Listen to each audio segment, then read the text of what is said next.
სასტუმრო ქორთიარდ პერიოდში ოპოზიციონერი ლიდერები და გამოსვლისას მათ დახვდათ მოქალაქეთა ერთი ჯგუფი, რომელმაც გააპროტესტა ოპოზიციის ქმედებები.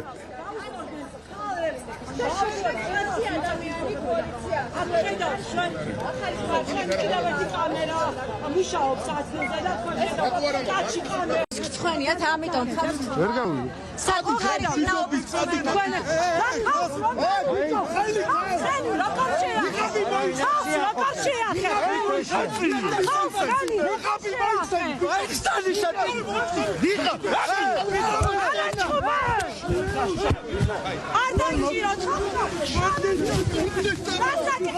დაძაბულობას ადევნებთ პირდაპირ ეთერში თვალს და ხედავთ, რომ ეს ადამიანები კომენტარს მედიასთან არაკეთებენ, მაგრამ ეკამათებოდნენ პოლიტიკოსებს. პოლიტიკოსები იმყოფებოდნენ შეხვედრაზე, 4-ეული შეხვედრა, ეგრეთ წოდებული, რომლებიც მოხსნა ერთ-ერთმა მოქალაქემ პირბადე ფიზიკურ დაპირისპირებასაც აქვს ადგილი. ხედავთ რა ხდება, ფიზიკურ დაძაბულობას რაღაცა გადაარტყა ერთ-ერთმა მოქალაქემ მეორეს. ჰქონდა წიწაკის სპრეი, რომელიღაც მოქალაქეს, რომელიც შეასხა თვალებში. ვიდეოები იყო ძალიან მნიშვნელოვანი ჩვენთვის, რომელიც ბრალდების მხარემ არ მოიპოვა. ჩვენ მოვიპოვეთ, აღვადგინეს სრული სურათი, რა ხდებოდა. თურმე ნამდვილად ხდებოდა ამ ადამიანებზე ეგრეთ წოდებული ტიტუშკების მხრიდან ზემოქმედება და თავდასხმა. ჩვენ გამოვიკვლიეთ ვიდეო, სადაც ამ საქმეზე დაზარალებული ქალბატონს ურტყამს ხელს, გაშლილ ხელს სახეში, სადაც იფარებს შემდეგ ისევ ეგრეთ წოდებულ კაპიშონს და ამტკიცებს დაკითხვის დროს, თავის დროზე დაამტკიცა, რომ კაპიშონს იმიტომ იფარებდა, რომ გამომჟღავნება არ უნდოდა.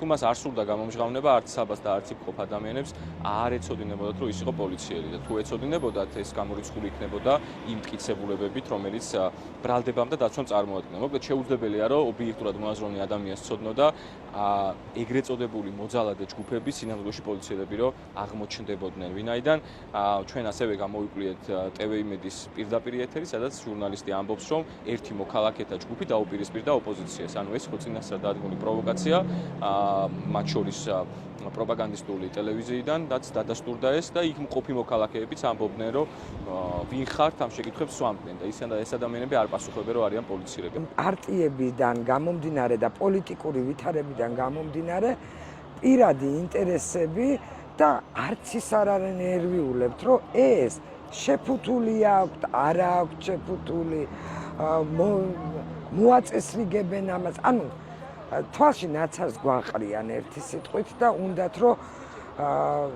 დაგვიმტკიცონ, რომ აი მე ესე მინდა და ეს ესე იქნება. მე ესეთი ჩანაფიქრი გვაქვს ჩვენ და თქვენ გაგაცამტროებთ. არა ბატონებო. საბა თვითონ არის ძალიან მხნეთ, ალბათ ეს ძალა, რაც ახლა ამ წუთას მე მაქვს, ეს არის საბას დამსახურება. ჩემი შვილი არის ადამიანი, არის პიროვნება, არის კაცი, რომელსაც დავეყრდნობი და დაეყრდნობა თითეული მისი მეგობარი. საბას შეუძლია, რომ თავის ქვეყნის გულისთვის, თავის მეგობრების გულისთვის, თავის ერის გულისთვის თავი გაწიროს და ეს ნათლად ჩანს, როგორ აწამეს საბა და როგორ გაწირა თავი ბოლომდე.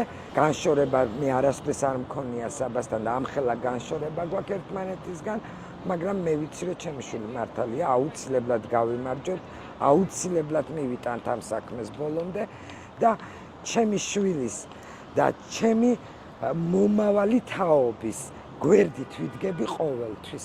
ბოლომდე ვიბრძოლებ. ვერაფრით ვერ დამამარცხებენ, სანამ პირში სული მიდგა.